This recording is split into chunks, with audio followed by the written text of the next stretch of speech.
Jai Hind students, class 9th. Today we are going to study about volume of cylinder. Cylinder से बेटा आप familiar हैं, आपको हम इसका surface area और जो भी इसके बारे में था सब कुछ बहुत डिटेल में बता चुके हैं।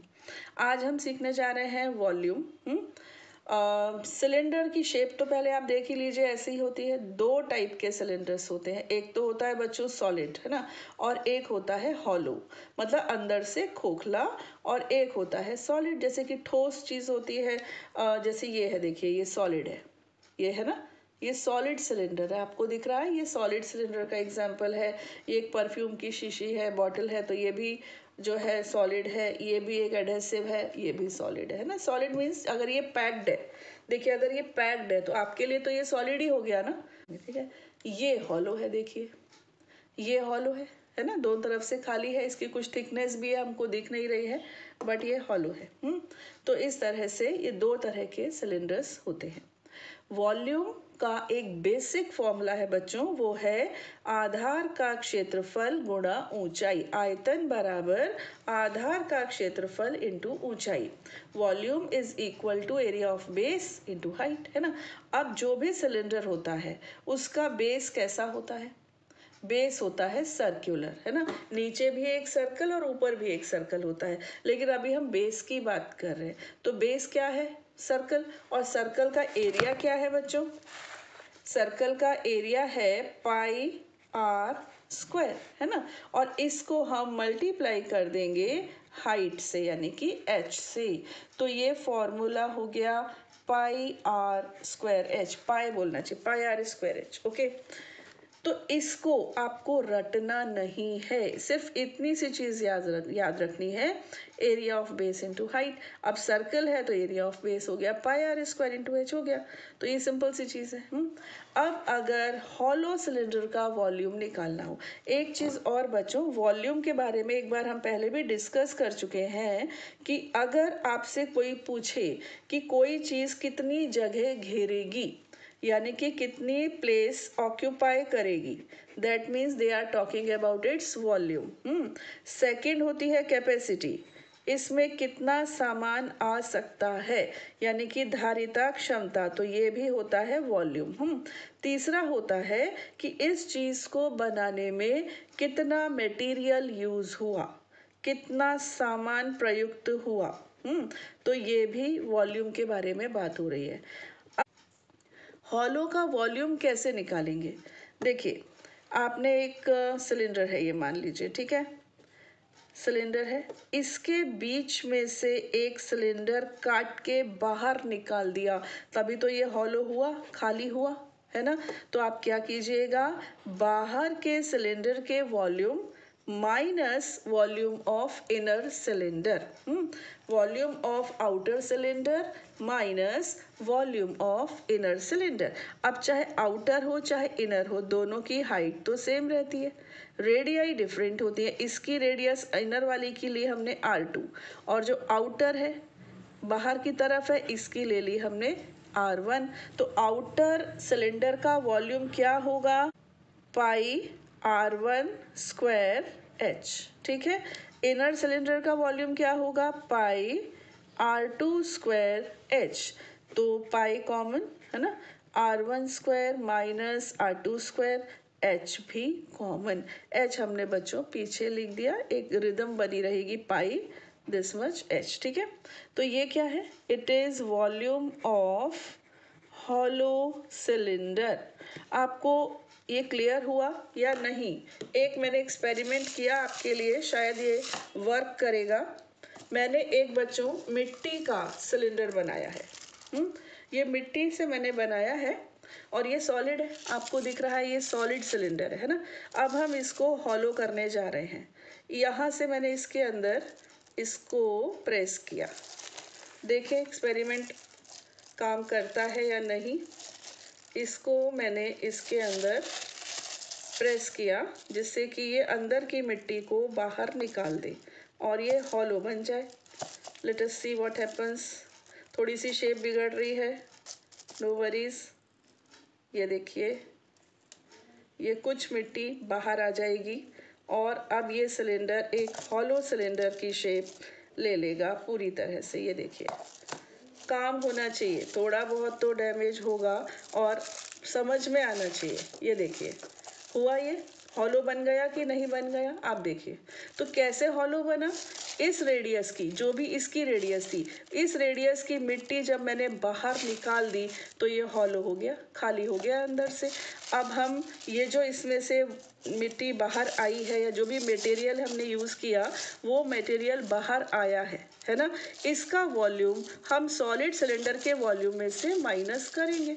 अब ये सॉलिड सिलेंडर का वॉल्यूम क्या था, जो पूरा जब सॉलिड था तो आप निकाल सकते थे ना इसकी रेडियस लेकर, वो आपने निकाला, उसमें से आप माइनस करेंगे इनर वॉल्यूम, इनर सिलेंडर का वॉल्यूम और उसकी रेडियस। आप इसको मेजर भी कर सकते हो अगर आप चाहो तो। ये देखिए आउटर की रेडियस है 1.8 है, इनर डायमीटर है, सॉरी डायमीटर कितना है 1.8, inner diameter is 0.8, it is 0.8। तो बाहर वाला है 1.8 और इनर कितना है 0.8। तो अब आप क्या करोगे, 1.8 का हाफ कितना होगा 0.9, तो रेडियस हो जाएगी, वो वॉल्यूम निकालोगे है ना। और उसमें से 0.8 डायमीटर यानी रेडियस कितनी 0.4 रेडियस के सिलेंडर का वॉल्यूम सब्ट्रैक्ट कर दोगे, है ना। ये एक्सपेरिमेंट करने का मतलब यही था कि कॉन्सेप्ट आपको एकदम क्लियर हो जाए और आप कभी भूले नहीं। नाउ मुझे लगता है मैंने बहुत अच्छे से आपको एक्सप्लेन किया है और आप भूलेंगे नहीं इस चीज़ को। हाँ, तो ये इसका वॉल्यूम है किसका बेटा, हॉलो सिलेंडर का, ठीक है। तो can we start exercise now, yes 13.6 question number 1। एक बेलनाकार बर्तन के आधार की परिधि 132 सेंटीमीटर और उसकी ऊंचाई 25 सेंटीमीटर है। इस बर्तन में कितने लीटर पानी आ सकता है जबकि 1000 centimetre cube is equal to 1 litre. The circumference of the base of a cylindrical vessel is 132 centimeter and its height is 25 centimeter. How many liters of water can it hold if 1000 centimeter cube is equal to 1 liter? बच्चों ये relation आपको याद रखना है, इस उम्मीद में मत रहिएगा कि आपको एग्जाम में गिवन होगा। आपको इसे याद करके ही जाना है। आपको क्या दिया है, सबसे पहले circumference of base and it is 132. Second thing which is given is 25 centimeter its height. Okay, तो वॉल्यूम बताना है कितना पानी आ सकता है, यानी कि कैपेसिटी, कैपेसिटी मीन्स वॉल्यूम, है ना। तो सबसे पहले आप क्या कीजिएगा, let the radius of the cylinder is b, let के साथ बी आता है, बी आर सेंटीमीटर, ठीक बच्चों। रेडियस हमने ले ली आर, माना बेलन की त्रिज्या आर सेंटीमीटर है, परिधि कितनी दी है 132 सेंटीमीटर, ठीक है। तो फॉर्मूला क्या होता है सरकमफरेंस का, 2 pi r is equal to 132। write the value of pi, that is 22/7. You will take it 22/7. Okay, r is equal to 132 into 7 other upon 2 into 22.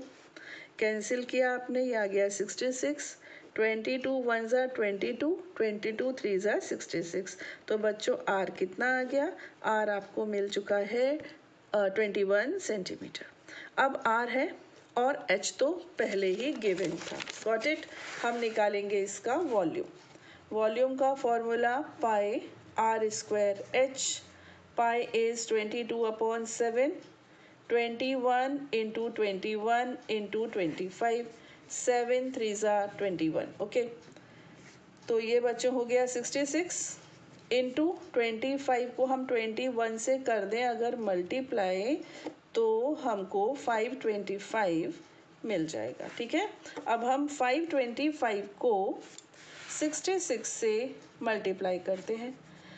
6 5 ज़ा 30, 6 2 ज़ा 12 एंड 3 15, 6 5 33, 150 एंड 3150, ओके 0564। तो ये आ गया आपका 34650 centimetre cube. You know the unit of volume, that is centimetre cube. Now, since 1000 centimeter cube is equal to 1 liter, therefore 1 centimeter cube will be equal to 1/1000 litre, है ना. और हमें किसको convert करना है, हमें 34,650 सेंटीमीटर क्यूब को convert करना है. तो 1/1000 into 34,650, decimal will come after 3 places, that is 34.650 litres. ये इस टैंक की या जो भी इन्होंने हमको वेसल दिया था, क्या था ये वेसल, कोई भी वेसल था, कुछ भी ऐसा नहीं, सिलेंड्रिकल वेसल था, कोई भी एक बर्तन था, ये उसकी कैपेसिटी आ गई. ठीक है. Question number 2. लकड़ी के एक बेलनाकार पाइप का आंतरिक व्यास, अब देखो ये आ गया ना हॉलो वाला, आंतरिक व्यास 24 सेंटीमीटर है और बाहरी व्यास 28 सेंटीमीटर है. इस पाइप की लंबाई 35 सेंटीमीटर है. इस पाइप का द्रव्यमान ज्ञात कीजिए यदि 1 सेंटीमीटर क्यूब लकड़ी का द्रव्यमान 0.6 ग्राम्स है. The inner diameter of a cylindrical wooden pipe is 24 centimeter and its outer diameter is 28 centimeter. The length of the pipe is 35 centimeter. Find the mass of the pipe if 1 centimeter cube of wood has a mass of 0.6 grams. Got it? Question easy है, interesting and easy. सबसे पहले आंतरिक व्यास, inner diameter, inner diameter, ठीक है, आंतरिक व्यास. मुझे बच्चों दोनों भाषाओं में पढ़ाना अच्छा लगता है. इनर को हम बच्चों हमेशा D2 ही लेंगे, R2 D2 ऐसे, ठीक है. D2 बोल दिया इसको. कितना दिया है, 24 सेंटीमीटर. तो रेडियस कितनी होती है, जस्ट इसकी हाफ होती है, हो गई 12. इसके बाद हम लेंगे आउटर डायमीटर, आउटर डायमीटर यानी कि बाहरी व्यास. इसको बच्चों हम हमेशा D1 या R1 से ही रिप्रेजेंट करेंगे. तो ये कितना दिया है, 28. तो फिर R1 कितनी हो गई, इसकी हाफ 14 हो गई, है ना. और हाइट तो सांझी है, हाइट तो एक ही पाइप है, उसकी हाइट कितनी है, 35 सेंटीमीटर. आपको पहले तो इसका वॉल्यूम निकालना, यानी कि इसको बनाने में कितना मटेरियल यूज हुआ. ओके. आप यहाँ पर material used to make the pipe. Okay. Pipe बनाने में प्रयुक्त हुआ लकड़ी, प्रयुक्त हुई कर लो, प्रयुक्त हुई लकड़ी, ठीक है. कितना आ जाएगा, पाई R स्क्वायर H, या लकड़ी का आयतन ऐसे लिख लो, ठीक है. प्रयुक्त हुई लकड़ी का आयतन, it is pi R square H. Pi means 22/7. R hollow है, ये हॉलो है ना, तो हॉलो क्या होगा, पाई R1 square minus R2 square into H. Okay. देखो मैंने यहाँ लिखा, आपके माइंड में तुरंत आया कि अरे ये क्या हुआ, मैंने तो ये लिख दिया. ऐसा नहीं, इसका मतलब आप पढ़ रहे हैं, आप समझ रहे हैं, है ना. मिस्टेक्स हो गई लेकिन उसी समय हमने रेक्टिफाई किया, और आपके अगर माइंड में उसी समय आ गया, दैट मीन्स बढ़िया जा रहे हो. अब R1 कितना है, 14, तो ये हो गया 14 स्क्वायर. R2 कितना है, 12, तो ये हो गया बच्चों 12 स्क्वायर. और H 35. 7 1 ज़ा 7, 7 5 ज़ा 35. Now this you can solve in two ways. First, 14 का स्क्वायर 196, 12 का स्क्वायर 144, सब्ट्रैक्ट कर दीजिए. एक तो बच्चों ये तरीका है. दूसरा, ये a square minus b square है, इसका फॉर्मूला लगा दो. एक की बात है, कुछ भी कर लो। हाँ, 22 को 5 से मल्टीप्लाई किया तो 110, ये आपका 196 माइनस 144। कुछ लोग ए स्क्वायर माइनस बी स्क्वायर लगाना प्रेफर करते हैं, मैं भी करती हूँ, बट कैलकुलेशन जब बड़ा हो। ये तो छोटा था ना, इसलिए कोई मैंने इसको ज़रूरी नहीं समझा। तो ये आपका हो गया 52, 5 2 52। ओके, मल्टीप्लाई कर दीजिए। 11 2 ज़ा 22, 2 आएगा। 11 5 ज़ा 55 एंड 2 57। ये क्या है? ये उस पाइप को, वुडन पाइप को बनाने में जो मटेरियल यूज़ हुआ उसका वॉल्यूम है। ओके, ये आ गया। इसके बाद आपको क्या दिया है? मास। 1 सेंटीमीटर क्यूब का मास है 0.6 ग्राम। आप यहाँ लिखेंगे since mass of 1 centimetre cube would is 0.6 grams. ठीक है, चूँकि 1 सेंटीमीटर क्यूब लकड़ी का द्रव्यमान कितना है? 0.6 ग्राम है। अतः देयरफॉर मास ऑफ कितना था बच्चों? 5720 है ना, सेंटीमीटर क्यूब वुड।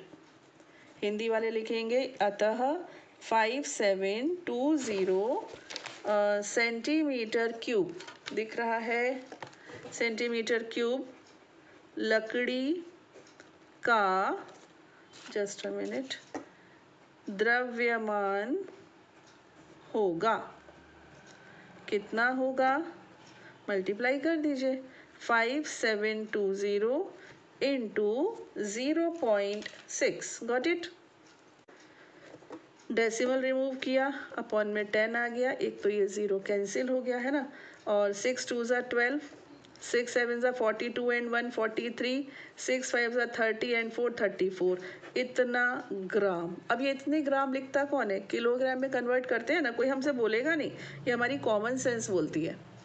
ये ग्राम है ना, इसको हम किलोग्राम में कन्वर्ट करना चाहते हैं, तो हमको क्या करना चाहिए? 1000 से डिवाइड, क्योंकि 1 kilogram is equal to 1000 grams. 1 kilogram में, यहाँ लिख दूँ कहीं भूल ना जाना, 1 kilogram is equal to 1000 grams. ठीक है, तो 3 प्लेस के बाद डेसिमल आ जाएगा, तो आपका आंसर बन गया, फाइनल आंसर 3.432 grams.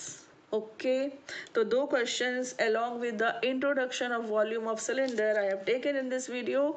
बाकी के क्वेश्चंस बच्चों हम लेंगे अपने नेक्स्ट वीडियो में। टिल देन खुश रहिए, जय हिंद।